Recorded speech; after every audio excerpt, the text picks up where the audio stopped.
And then there was time, and time waited for no man. And it was 12 o'clock on a Friday, and they said, "Let there be wow," and there was. Hi, it's Wow Ergonomics with me, Graham Coates. A very dramatic start to It was this Friday. Yeah, I thought so. very good. Thank you very much. I'm looking for a BAFTA. Oh, wait. Can't find it. Don't know Yeah. where it is. But Need to look harder. yeah, it's never going to happen. Not in a month of Sundays.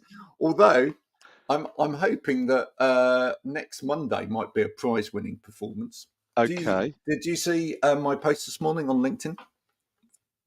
I rushed back from Manchester this morning, so I haven't seen anything on LinkedIn. I'll be brutally honest with you, Graham. Please tell me more about it. Okay. So this morning, our guest, by the way, has just messaged me to say she's coming now. Great.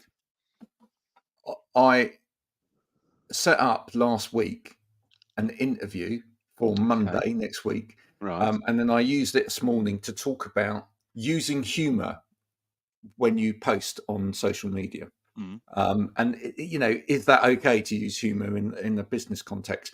Just on that aside for a second, what do you think?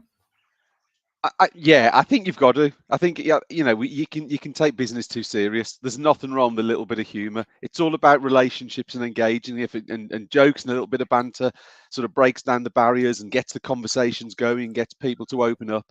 I'm absolutely all for it.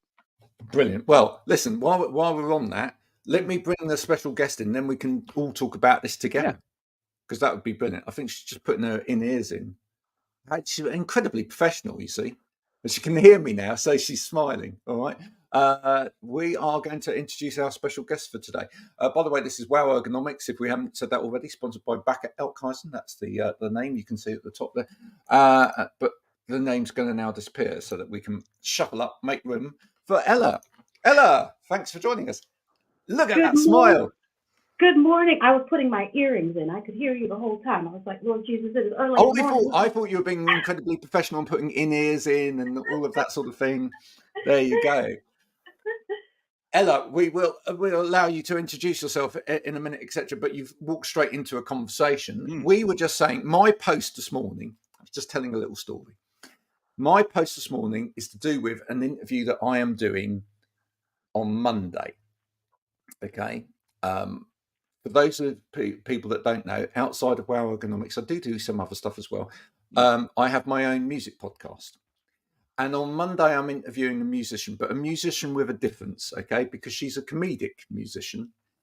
And I was just asking everybody on LinkedIn, is it okay to use humor when you post? What's your take on that, right? Yeah. Have you met me? See, that's it. Timing. Yeah, exactly, right. I don't think that everything has to be so doggone serious. And I'm thinking about a time that I was in a show, and there was another person in the cast who, while the show, had all of the technical challenges, and yes, we needed to get knowing what we needed to know.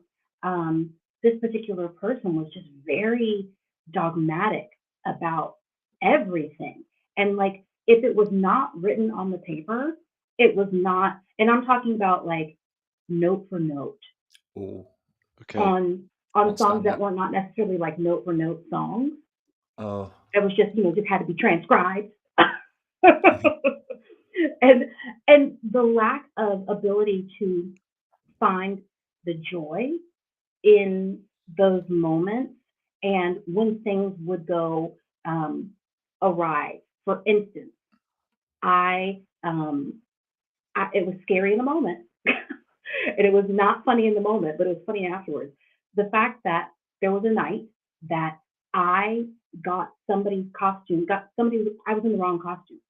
Now, it just so happened that the dressers backstage, because everything's going so fast, right? And we have people dressing up backstage, and they didn't go to my pile, they went to a dancer's pile.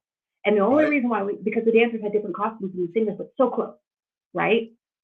So I go, we finally get it fixed before we get on stage. But were we stressed about it because we only had 2 seconds to change? But look, I'm laughing about it now, and it was funny, even a month or so later. But that particular person was like, how could you do? It was just never found the humor in it. I was like, not the person whose costume was. It was somebody else. Somebody else. It wasn't even their issue. But well, you but see, there was comedy in that. Yeah, exactly. And the thing is, I mean, we talk on this show about health, well-being, things like ergonomics, whatever that is.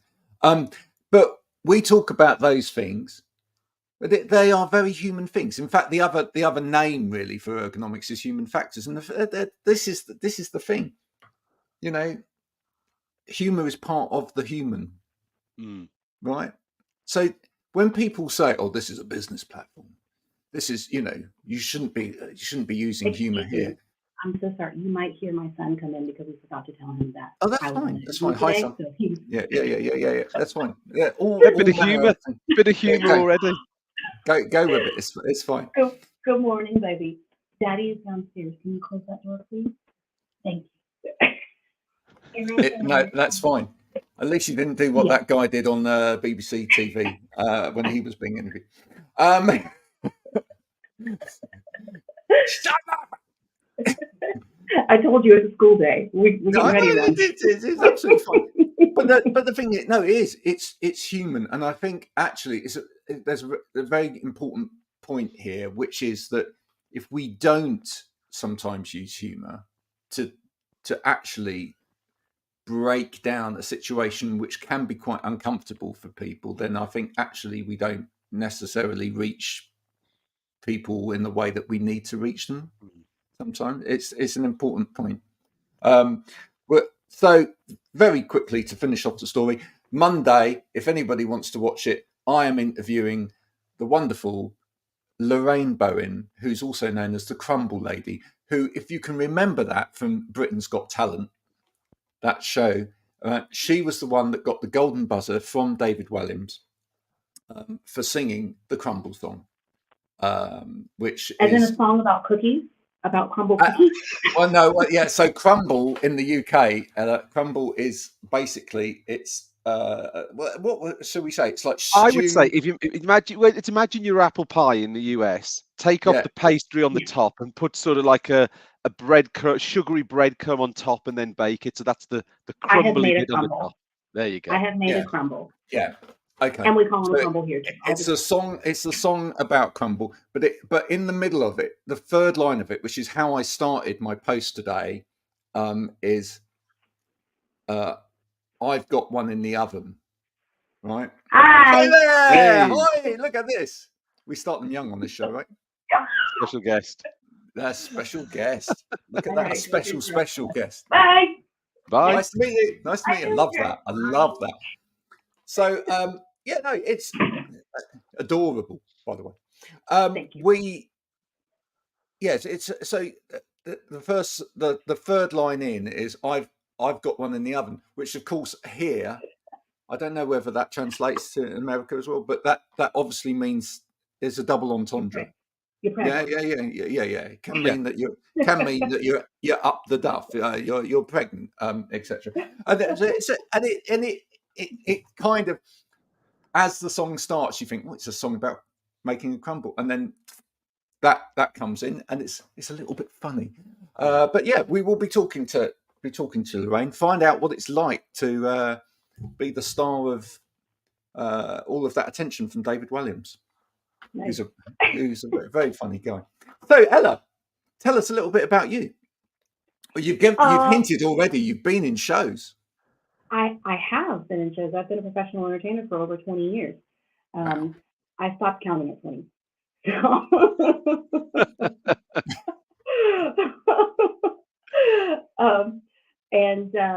And right now, along with being a professional entertainer, I'm also a virtual event producer. Shameless plug, I produce an event of my own every other week, so the first and third Wednesday of every month, called the Business Breakout, where I interview people in business, people in entertainment, And also, if you join us in Zoom, you get a behind the scenes look at how I actually run events. So, yeah, that's fun. We got the next one coming up this Wednesday. What do you make, while we've got you here, what do you make of the ability for people, ordinary people, to come onto platforms like LinkedIn and do stuff like this? What, you know, how do you feel about it? You know, tell us more. How do I feel about it? Yeah. Like how do I feel about ordinary people making shows and things? Yeah. I think it's great. It's the people I love helping. Those are the people that I help. Yeah. So that Absolutely. they can have shows that are valuable not only to their audience but also elevates their brand. Because what I've seen oftentimes is that while people follow the old adage, just do it, and I'm all for it, just do it. Some of the things that we just do don't always help the brand in the long run. I think it's a great way to get started, but as you continue on and you get past those jitters, okay, now it's time to think about the whole of your business. And if you're still coming in looking kind of sloppy, then there's an element of trust that comes from having things be a bit more polished. And all of that I'm saying with a grain of salt, because all of those things really depend on your brand. And sometimes people miss that and don't understand, okay, how much of this needs to be in this way, and how much of it needs to be like high polish. Some people's brands are not high polish. Like their overall, that's not their thing. But there's still an element of let's not leave a mess in the room. Mm. And that's one of the reasons I wanted to get you on, because I mean, in a way, we do very similar things. But Right. I've been saying in this sector, you know, people have kind of shied away from doing anything like this for so long. In fact, they're still shying away from doing anything like this. You know, there's a traditional way of doing business, etc. And you know, I'd still say this sector is kind of probably 10 years behind, in that most people are still putting out advertorial posts. They're just playing very, very safe in terms of the way that they're presenting their information to people, etc. But they're missing a massive trick, because they're not creating, which is why we started the show in the first place, right? You know, if you talk about a lot of the stuff that people put out there about ergonomics, it's pretty dull, right? It's pretty boring. Yes. Sorry, folks, but it's true. Can we just make the exception being the Bakker Elkhuizen marketing team, of course? To that, yeah, to that. absolutely, absolutely. Otherwise, I'll be in big trouble when I finish this show. But you know, it's true. It's kind of like, oh, you know, we've got to kind of play it safe. We've got to play it within the sector. But actually, what they're doing is they're shouting out all of the time within an echo chamber. Everybody within the sector that already knows all of this stuff goes, yeah, well done, that's brilliant. You know, everybody else that actually needs to hear the message, none of them are hearing it, right? Because they're not looking at it. And also, what you haven't done is you haven't put your message in the middle of the places where other people are trying to find it. Right. Yeah. Right. And I think that too has to come with a misunderstanding of how this particular platform of LinkedIn works. And I'm not going to sit here being a LinkedIn expert, but I will spout off the things that I've learned, you know, over the last year.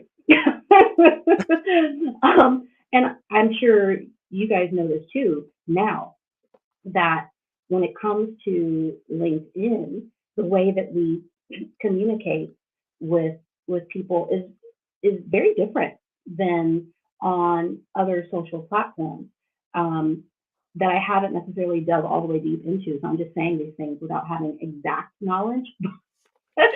But I feel that LinkedIn is different in that when I go and comment on something that Steven has posted, it shows to all of Stephen's people.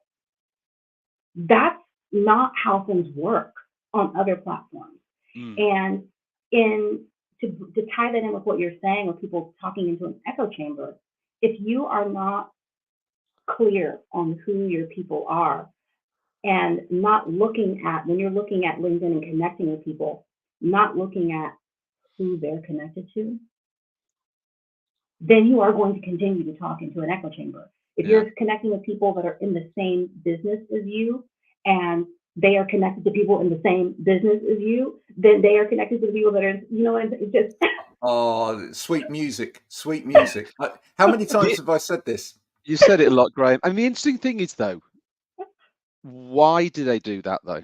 That's the interesting thing. Why? Is it a number of reasons? Is it lack of confidence? Is it lack of vision? What's the main driver behind people continuing to shout in that echo chamber and not stretching out and widening their network? What's the main fundamental behind that, do you think, Ella?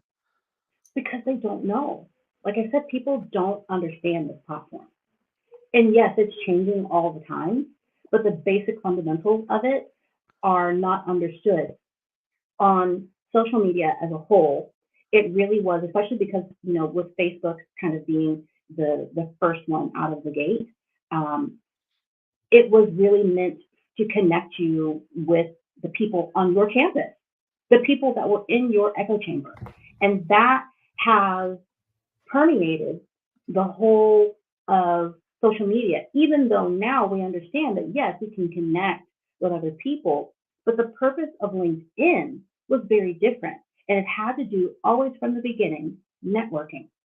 It had, now in the beginning, it was networking and connecting with people who wanted to get some jobs from, which meant that you had to connect with somebody that was outside of your echo chamber because you've already talked to the people in your chamber because they were sitting with you beside you. But LinkedIn gave you the opportunity to go to a networking event and meet people that you've never met before.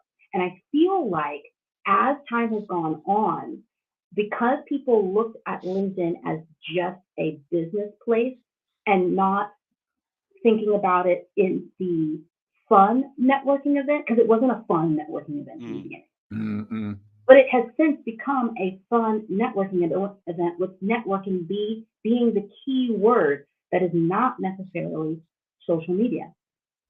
It is a very different place. But people's mindset are Facebook. Now, here's a question then. It's interesting you've said that. It suddenly got me thinking. I wonder if Facebook hadn't existed or LinkedIn had come along first. Would people's engagement with LinkedIn, let's imagine that world where Facebook doesn't exist, would people have engaged with LinkedIn differently from the start? Has Facebook had too much influence on how they've started and continued their LinkedIn engagement?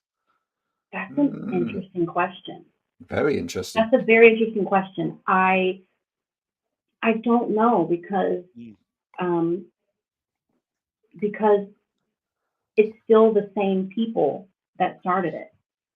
Yeah. They still started it with the same mindset, and with the same get connected to the people that can give you a job title.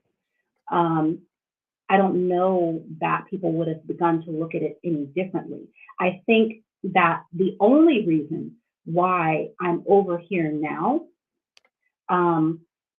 is because I began to realize that this is what LinkedIn has become. Because just like everyone else, we all had a LinkedIn account since what, 2012? When did it start? We all have one, but who was here? Nobody. Well, I actually looked yesterday. Okay. I joined LinkedIn in 2011. Okay. Oh, how'd you find that out? I don't know what I was doing. It's on your profile. It's much easier to find it on your phone. But if you actually look at your profile on your phone and say, there's a little info button where if you do that and it says date joined, and it will tell you when you joined. We're looking right now. There you go. Oh, December 2010. There you go. So you were on here before me. Where did you look?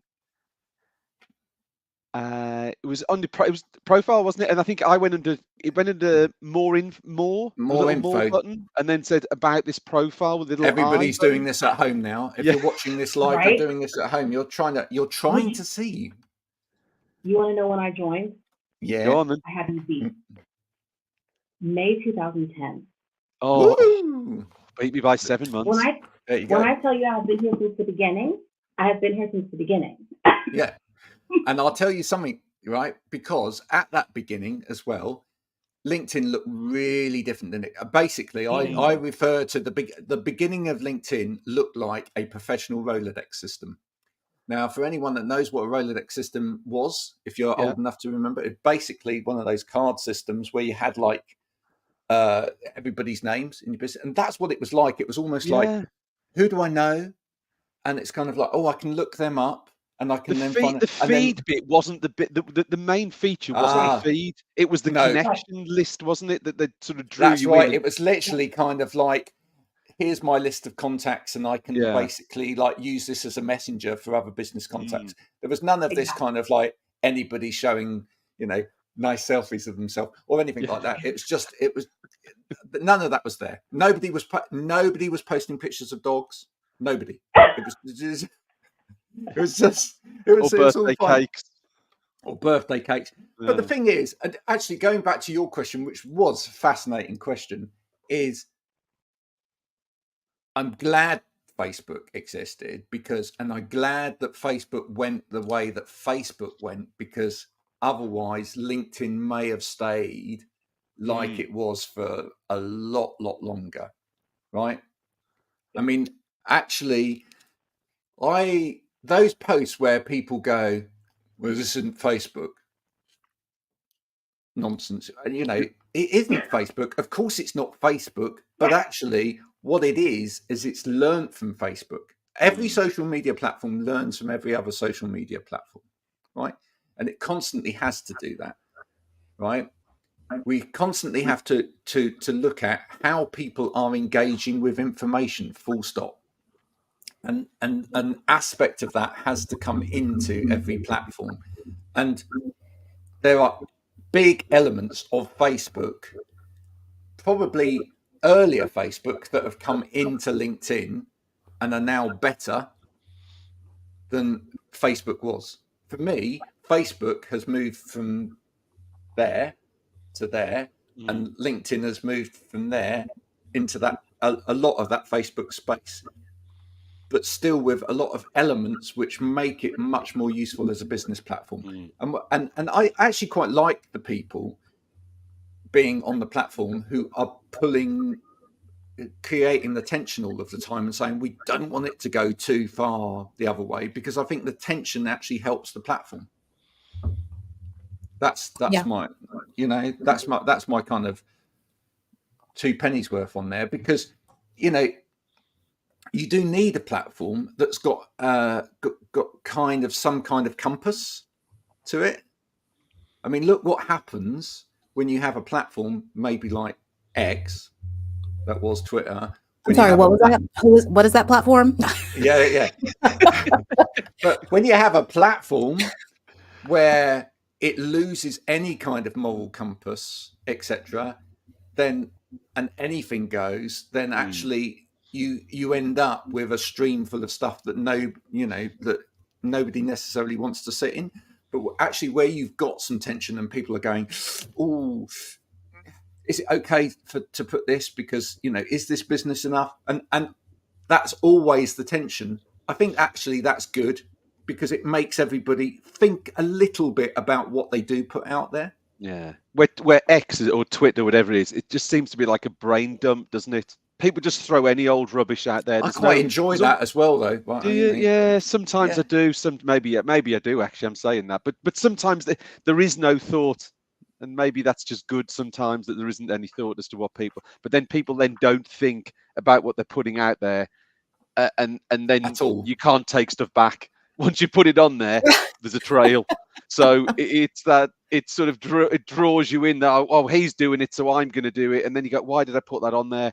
You say that you can actually do that now. You can do that on X if you pay. If you pay Elon Musk money, Right. then you can actually delete your own You can tweets now. you can take it back after. You can take it back. Yeah. Wait a Yeah. minute. I have to pay you money to take back what I said. Yeah, Yeah. exactly. What a great, what a business plan that is, you can right? only take it back if you pay me. If you don't pay me, you can't take it back. Wow. That's what he's saying, basically. I have had a Twitter/X account, and hopefully you can hear me better now, because I always forget that because I don't use StreamYard very often, and I always forget that it jacks up my microphone and changes it to something completely different when I get on here. So hopefully I sound a whole lot better now that I'm using my actual microphone. Yeah, But I've had a Twitter account since the beginning as well, and didn't really use it. So I definitely haven't used it in the last, since Twitter has become X. It's such a weird, it's such a weird thing for me to hear that it's called X now. Yeah. because he's had this strange obsession with the letter X. He's been trying to X something for 100,000 years. Well, I'm just waiting for someone to come along and do like a version of the parrot sketch by Monty Python around X, the platform. Do you know what I mean? I just showed my son Monty Python for the first time the other day. Right. Okay. Do you know the parrot sketch? I don't know that sketch. The parrot sketch is the famous sketch where the guy goes into the shop and he buys a Norwegian blue parrot, right? Who has been nailed on his perch in this cage, right? And hence is dead. And the whole thing goes in there. It goes into a diatribe at some point, because he goes on about, oh, it's the reason that it's not moving. Or the shopkeeper says, the reason it's not moving, sir, is because it's tired. And he goes, tired? This parrot wouldn't move if you put 40,000 volts up its, and then he goes into, this parrot has ceased to be. It's an X-parrot. And he goes on and on. It's an X-parrot. So I think it'd be great if someone did like a little parody of that and, and got the X in there. Funny enough, I was talking about this yesterday, but what it really shows up as to how people haven't bought into this whole X and X thing. If you ever look, Graham, on the BBC News website, and if they ever talking about a comment that someone's made or something said in the article, it's always X, formerly known as Twitter. In other words, if you just left it as X, half the population have not got a clue what you were talking about, so they're having to use this extra bit every single time. Yeah, I can't remember. I'm going to look now, actually. Oh no, yeah, no, there you go. It is still there. If you look at the URL, if you go into it now and you look at the URL for X, it still says Twitter. Yeah, it's still twitter.com.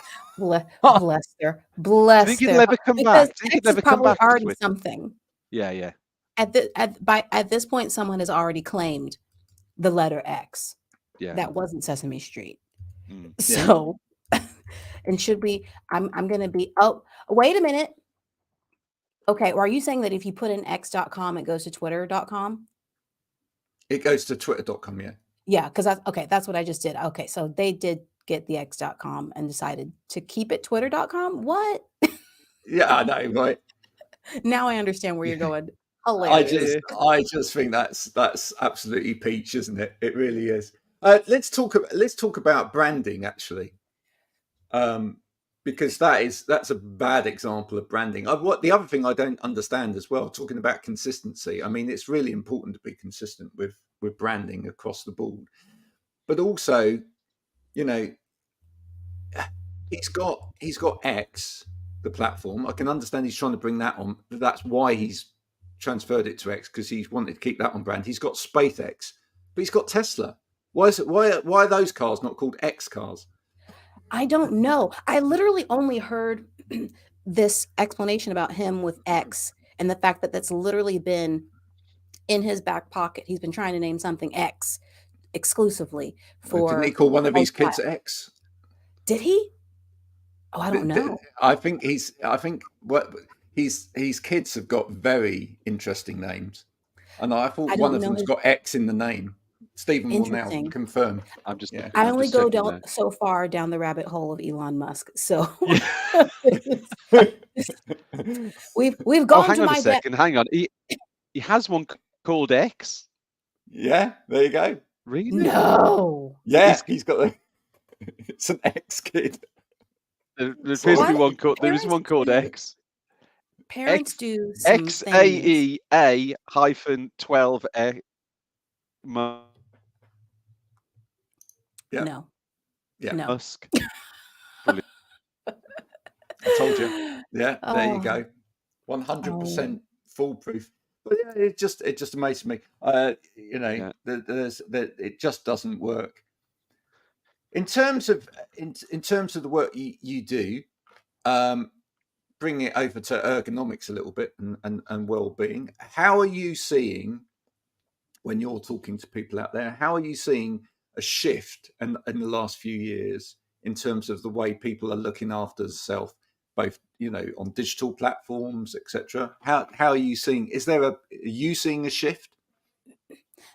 Well, in terms of the event space, I think that people are more willing to talk about those things. So I'm thinking about a person that I've been talking with recently in the medical space, and um, them speaking about the well-being of the doctors themselves. And I think about that when I also think about my sister, who happens to be a nurse midwife, and the care that she has to take of herself. It's something that the way that she takes care of herself in some ways is foreign to some of the nurses that are around her. And the fact that she's very staunch on her needing X amount of time to recover from bringing life into the world to some people is foreign, because in that field, you know, you just go, go, go, go, go. On the end of that spectrum, though, is doctors who are too tired, and you're wondering if should you be cutting me open right now? Mm. I mean, have you slept? Because you don't look like you've slept in at least 75 hours. So Do you know what? I'm so glad you brought that up, because I've often wondered that. You watch these documentaries on TV where it's, you know, the life of a hospital or whatever, and you watch as really highly paid, highly skilled surgeons are falling apart under pressure and sitting there going, oh, well, I'll probably get 10 minutes sleep now, and then, oh, my buzzer's gone again. And you just think, now, if you were a driver in a, you know, heavy goods vehicle or something like that, you can't do that. No, absolutely. my father happens to be a driver.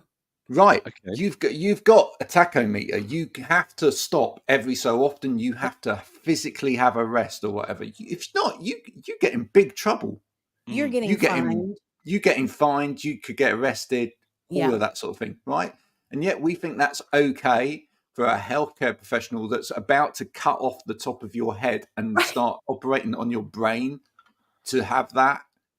I think I mean, I've never had this thought until right now we're having this conversation. Because you have to think, where did that mindset come from? And I'm going to think that the mindset came from the fact that in the beginning of doctoral times, there was only one. There was only one per town, if there was even one in the town. So that person had to be on call because there was no one else. Now that we've come into 2023, I don't know where we are when it comes to people that are going into the medical field. How many of them are still doing it? Do we have enough? But I would imagine that if we take on more of a cast effort, that Nice. that, you know, understanding that these are the people that are in your show. So you might see Dr. Ryan But if it's at this particular hour, you might see Dr. Moesha, because we want your doctors to be rested while they're taking care of these major issues with you. So you may Yeah. not see the same doctor all the time, but Yeah. rest assured that the ones that are Are assigned to all you at know the your same level. cases. Yes, they Yeah. are all at the same level, and they all understand your case thoroughly because they only have a certain number of cases. I don't know how possible that is with how many doctors are in a particular system, or if that's even a thought that's passed through their minds of how to mitigate those situations. I'd love to hear from any medical people out there as to, whether We're here that's solving even ever problems been today, thought, people. or whether that we're just, putting pie in the sky. Yeah. But We're solving problems. That's what we're doing. Yeah. It's interesting though. I bet you for every person who likes that availability of someone, there'll be someone who wants to see the same person all the time. Yeah. And I Oh, want to see. I want to see. totally. I want to see this doctor. Every time I go to that practice, I see somebody else. Some people like that consistency and routine and don't feel comfortable seeing somebody different. And I guess, Graham, with your wife from the dental profession, I guess that potentially falls into what she would see as well, is that some people will like to see the same dentist or orthodontist, and when they get offered someone else, it throws them out of their comfort zone. Yes, it does. But at the same time, I think we're going to have to get used to a future where you don't necessarily see the same person. And I think Ella's right there. And I think there's something very real about what you're saying there, Ella. Is I wonder if one of the problems we've got at the moment is there's not enough people going into the profession. But I wonder whether there's not enough people going into the profession because people are looking at it. And this is not just the medical profession. This is things like accountancy as well. This is things like, this is across the board in lots of workplaces. I wonder if people are looking at it and going, actually, my health, my well-being is important to me. And I wonder whether this is kind of a knock-on effect from COVID and that whole period where people have suddenly really kind of introspectively looked and go, well, what is important to life? We all nearly died there. Let's put this into perspective. I only get this one life here, and I'm going to make this count. And I'm not going to just burn my life away. In that thought process, are people looking at jobs now and going, well, why should I do 90-hour weeks, burn myself out? I need all of this balance. I need everything in order to be good. And actually, if we had more job share, and allowed people, to have more rest, etc., perhaps we'd actually get more people going in. Maybe it's not all about money anymore. Maybe it's not a case of, well, yeah, but actually you only get people in if you get the reward right. Maybe part of the reward will be, actually, no, I don't want to work full-time and be a doctor. I want to work part-time and be a doctor, so I can do it properly and I can live at the same time. I wonder whether anyone's actually asking anyone, especially in the younger generations that are coming through, are people asking those people, what do you want from these professions? How would you like these professions to look for the future, so that actually we start getting this model right? Yeah. I think that it would be an interesting poll if there was a way to poll the world, or at least poll each country. I have a feeling that some of the things that we're talking about, though, and I mean, having not been to Europe, I feel like some of these things are country dependent. And I know that in the US, it's just the model is that in whatever profession, if you're not working a bajillion hours, then you're not doing things right. Then you can never be successful. But if you go, what I hear, or what I've seen, like when I go to places like the Caribbean, and we would go, because I worked on cruise ships for a while, when I would go down there and we would get to certain islands, and if you got there around 2 o'clock, well, you don't, sucks to be you, because we're closed until 4. Yeah. Why the ship decided they wanted to land here when they know we're closed? I mean, I guess you can go to the beach, but that's it. You're not going to get anything in the shop because we're sleeping. Yeah. Yeah, and I think we still have that prevailing in the UK, don't we? And we've said that before, and it actually impacts heavily into the kind of the whole ergonomic community and some of the things that we try and do with people, which is that actually when you go into a business and you start talking to people about what they're doing and how they're doing it, and you say things like, you do need to set yourself up properly, or you do need to have breaks away from the workstation. They're like, oh yeah, but time. And you wonder how much of that is management or how much of it is just ingrained in our psyche that if we are not at the screen doing this, we're not working. And other people around us are going to look at us and go, you're lazy. You're the lazy one because you go off to the water fountain every now and again and get a cup of water. That makes you lazy. You go to the toilet. That makes you lazy. You know, you go and take a walk and talk to someone. You're lazy. You're not doing your work. You know, it's mad. We've got to get out of that headspace. Yeah. You know, I just was listening to a podcast episode before I came on to yours, and this, I don't know her name. I had never actually seen her before, and I don't know the name of this marketer who she was speaking with. I've seen him before, but I don't know his name. But he was referencing John Cleese's book. I think it's John Cleese's book about creativity and a study that he had in with architects and architects who were deemed to be creative and architects who were nominated anonymously as being non-creative, and the way that they approached their work, and seeing that the creative people kind of they would get the job and be like, let me see, and wait for creativity to strike. Whereas the people that were deemed non-creative would be like, and go, we've got the job, let's go. Yeah. So, but obviously the people valued the creativity of those that were deemed to be creative, and didn't necessarily hold it against them that they needed to take their artistic time to come up with whatever architecture they were going to come up with. But I don't think that is, it's interesting that that's not necessarily across the board in every single field.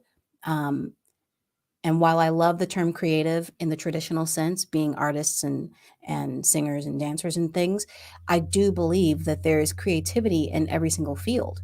You have to be creative. You have to be able to come up with creative solutions when something doesn't work in the traditional way, like in the medical field. You have to have a sense of creativity to be able to sculpt someone's body back to the original as it was. This actually goes exactly, what you're saying here goes exactly back to the conversation we had last week, where I said that we need to give people time.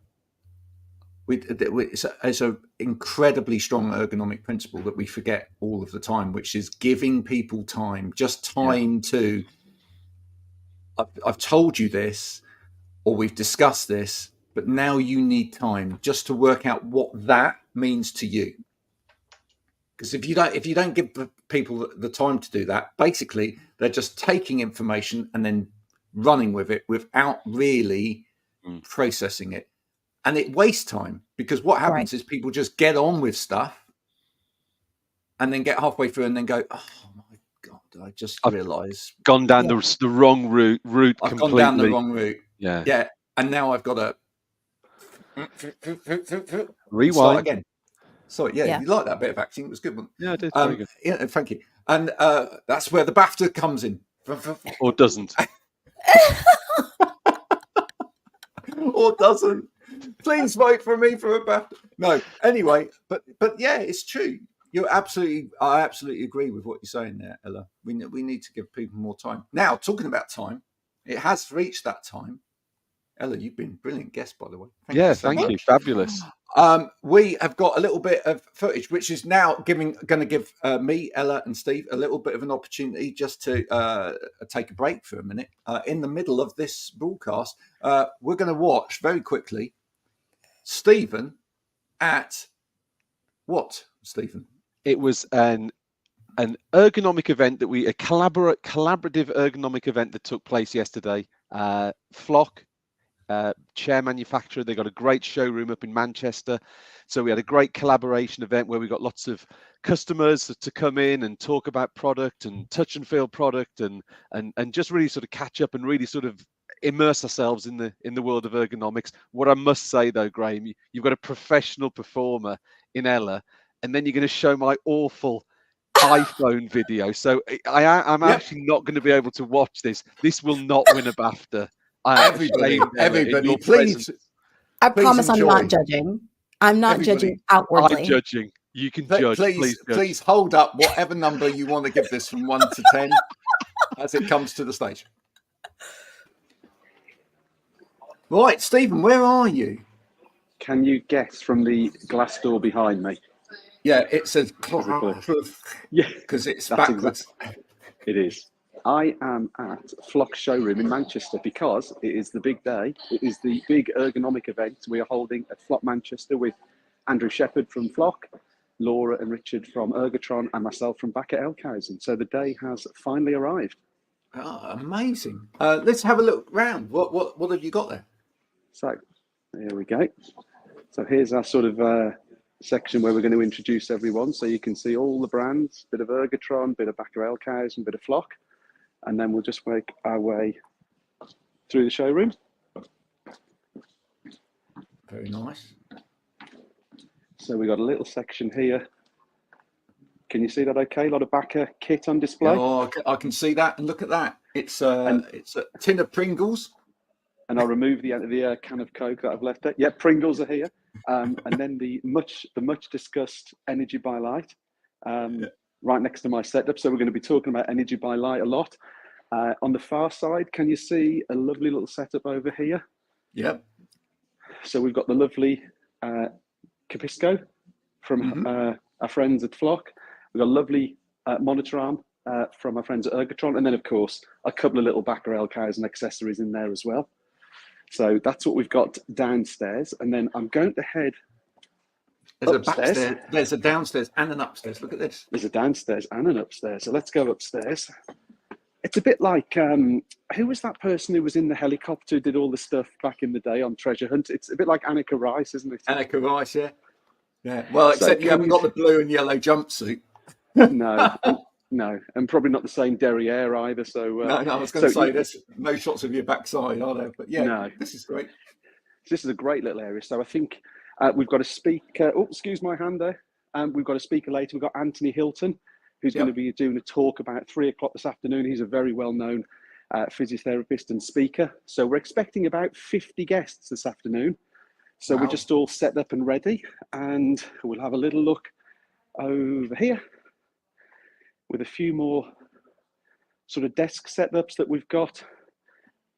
A bit more Energy by Light, a bit more Bakker kit, some lovely, the lovely. Oh, and now I'll tell you what, because we've spoken about this piece of kit several times on the show, but we've never had the opportunity to actually show people how it works.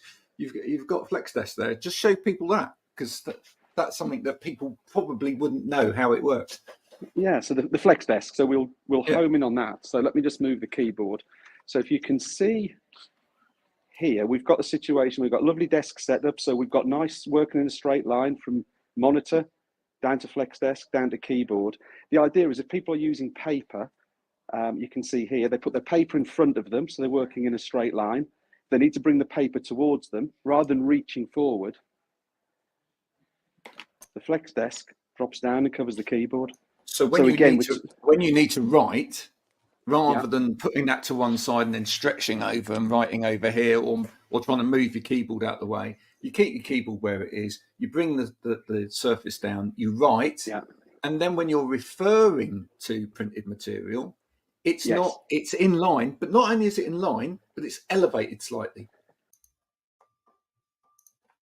Now, I wanted to bring everybody back in at that point, all right? Because Ella, have you ever seen anything like that before? I had not. You see, completely unique. There you are. Okay. There you go. That was a little clip, everybody, from yesterday, and it went very well, I believe. It was very successful. We had it was interesting to engage with new people and also sort of reconnect with sort of people I haven't seen for a while. So yeah, it was a really, really successful event. And I think what I plan to do is we're sort of up in Manchester, which is sort of the north of England. Ella, I'm not sure how good your UK geography is, but it's something we're going to sort of take on the road. You know, we're going to go down to London, but we had a lot of interesting people looking, taking it over to Ireland, maybe down to the southwest, sort of your neck of the woods, Graham, Midlands. So yeah, we got a lot of really positive feedback and people sort of saying, this is great, but can you make sure this becomes something constant and not a one-off, and it develops and builds and you move it around and you engage with a lot more people. So yeah, that was some really, really nice comments and feedback that Nice. you know, there was a lot of time and effort put in by not just me, but a whole load of other people. So it was nice to get that sort of feedback. And you think, yeah, do you know what? We need to do it again. Let's get the next one booked in the diary. So taking it back to some kind of analogy about performance and shows and everything else, Ella, how important is it for see what I try and do all the time? Yeah. How important, though, is it for people to be in the physical presence of stuff so that they actually understand it? Now you're asking this of a person who highly, highly promotes virtual. But we use the virtual as a gateway to perhaps the real. Sometimes, and maybe not all the time. My argument is that there have always been, before COVID and will always be after COVID, people who will never be able to make it to you in person. Yeah, For sure. whatever their reasons were, that they weren't able to be a part of that particular in-person experience. So I feel as though sometimes now, virtual, and I've heard people say it, and it's one of the things that I really, really detest when people say they're using virtual as a gatekeeping mechanism, meaning that we're gonna do virtual for you, and then we're gonna show you what it was like in person, so that you will have FOMO, and next time you'll be here in person. Yeah, right, But what if they couldn't be here? Obviously, if they have the opportunity to be there and experience people in person, then yay, we love that. I love that energy. I love when I'm able to get in someone's physical presence. But sometimes, like right now, I'm not coming to England right now today. No, You're not? No, I won't be there. I won't be there today. Not that it's impossible, but this wouldn't be happening, right? Yeah, If yeah. we didn't have this virtual capability. So I see the relevancy for both, but I feel that we have to kind of stop looking at it as an either or. It's a both and. yeah. It's a No, hybrid no. of the two, isn't it? It's a combination, isn't it? I mean, we, you know, if I speak from our perspective as someone who makes, you know, we design and make products, there's lots and lots of things you can do through this sort of virtual platform. But one of the really interesting themes that came out from yesterday was actually passing product around amongst people touching and feeling the product and understanding it a little bit more. So you're absolutely right, Ella. There's a space for both, and both contribute different things. You can't replicate the physical engagement with a product virtually. However, the virtual side brings a lot more things. You can get to a wider audience to talk about that product through a virtual platform like we're doing now. Right. Yeah. And obviously, when there's a physical product involved, would I rather have touched it, felt it, smelt it first? Yeah. But then we have Amazon. And we're ordering things that we've never touched, felt, smelt, but somebody told us that it was amazing. So we decided that we have to do it because Amazon said it was there. Someone on the other side of the world gave it 5 stars. It must be good. Press buy. Yeah. Exactly. Yeah. Didn't know I needed it until this person told me that I needed it. Yeah. Right. That actually is a really interesting point. It is a really interesting point, you know, but we live in a world where you can order it and it comes the same day. And if you don't like it, you can send it back. Exactly. So therefore, you know, I'm going to say I think it's important to have.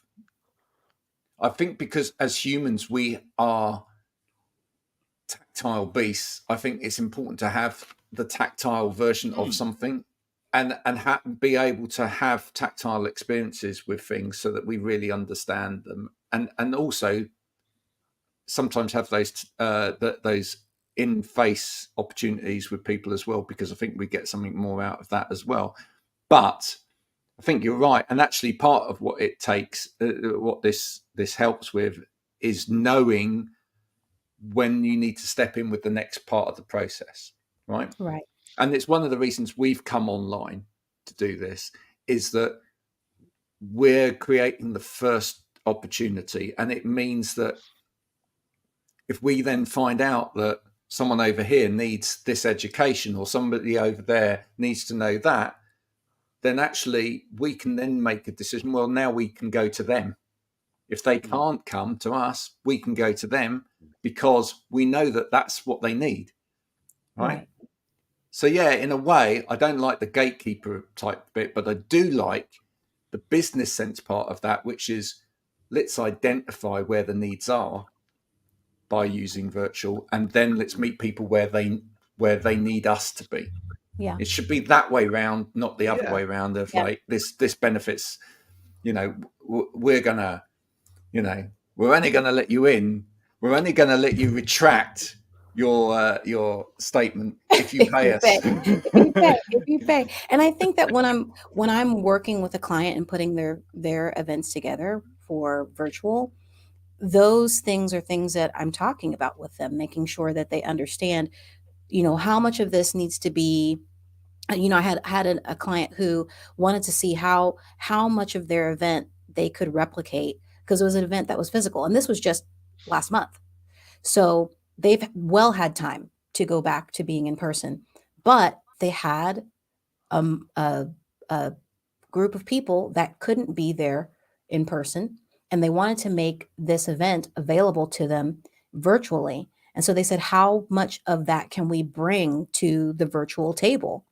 And it worked really, really well. It's a very different type of event, what it is that they're doing and how they're making this happen. I have to ask her she asked me yesterday if I would start promoting it, but I don't know if she meant like, can I start saying stuff about it now? Because the next one is happening. The next one is happening in January. So I'm like, am I allowed to talk about it? Like, say exactly what it is? I need to ask her that. But because it's very, very different what it is that she's doing. But being able to understand how much of our senses, because I think that when people think about virtual, they forget about the fact that we can utilize all of our senses. And just because we're not together doesn't mean we can't have a tactile experience. But you have to be strategic in how you put all of those senses together, because people just throw things at it and then wonder why the event fails. You have to really be thinking about what's going to make sense to get people to the outcome that you've promised. You can't just throw spaghetti at the wall and hope that it works, because you're spending money on this, or at least you should be. No, absolutely. Do you know what? I love having the mix of guests that we have on this. Because every single time we have someone else on that's from a slightly different area, etc. It's what I do anyway. But that every time we do that, everybody says something that challenges, and you think this is really important. And it's also, I hope that anybody listening to this as well get exactly the same experience. I hope if you're listening to this and you're within the sector, you are thinking, am I doing this right? Is there another way of doing this? What is it that the people out there that I'm trying to reach want? I think one of the things in every sector, but certainly in the sort of ergonomics, well-being sector, is that so often we do things just because we've always done them, as opposed to really thinking about, is there another way? And it starts with finding your audience first and having a conversation with your audience that you want to have a conversation with, working out where they are, what things they're talking about, how they want to have those conversations, and then meeting them in that space, not trying to get them into your space, because they probably don't even know that they need your space. Yeah. So they are. That's my profound thought for the day, everybody. Profound Ella, applause. thank you very much. Thank you very Thank much. you, Ella. Great to meet you. Yeah. Thank you, everybody, for watching. Thank you to our wonderful guest today, Ella. Thank you for coming. Whereabouts are you? I'm in Columbus, Ohio. Oh, yeah. I'm in your morning. Yeah. But Is that Cleveland Browns territory? Is the Browns your footy team? I'm going to answer yes, because I have realized that I have to say yes to these things now, because I'm not from here. But, and this is what I just said this to somebody the other day. I find it so interesting that Ohio has berated the world so much that people know from the moment that they hear you're from Ohio. Ohio apparently has done something that said, you better talk about the Cleveland Browns. You better talk about our people. You better talk about our football right now. Because if you don't, we're going to have some words. Because literally the very minute you found I was from Ohio, Stephen, you were like, oh, I need to talk about the Browns. Yeah. Like it literally just blurted out of your mouth. Yeah. What has Ohio done to the world? But to be fair, I think we all do that geographically around the world with lots of different things. I reckon it's exactly the same. This week, for example, we've had the release of the new Beatles song, right? What? Yeah. How did I miss this? Oh, right. Okay. Well, there you are. It hasn't got to Ohio yet. It's been news blocked in Ohio because you've offended the world. We've had the new Beatles song, which if people haven't heard already, is a song that Paul and Ringo picked up. Is a song that originally, I'm going to hopefully get this right, that John Lennon originally started on the piano piece and had a vocal line for. They've been working on it. There were some George Harrison guitar track bits, so they've put the whole thing together. They've created it into a whole new song. It's all been completed. There's a very weird video with Paul and Ringo wearing quite modern clothing, and then the other two Beatles kind of agey it. Yeah, well, it's kind of weird, but suits anyway. But the point is, this week I've seen a lot on social media of people talking about the Beatles and what it did for Liverpool. And one of the things that people will say is, if you go anywhere in the world and you say, I'm from Liverpool, people immediately go, yes, the Beatles. Yeah. Right? You may not even like the Beatles. Right. You may never have heard of the Beatles. You might, whatever.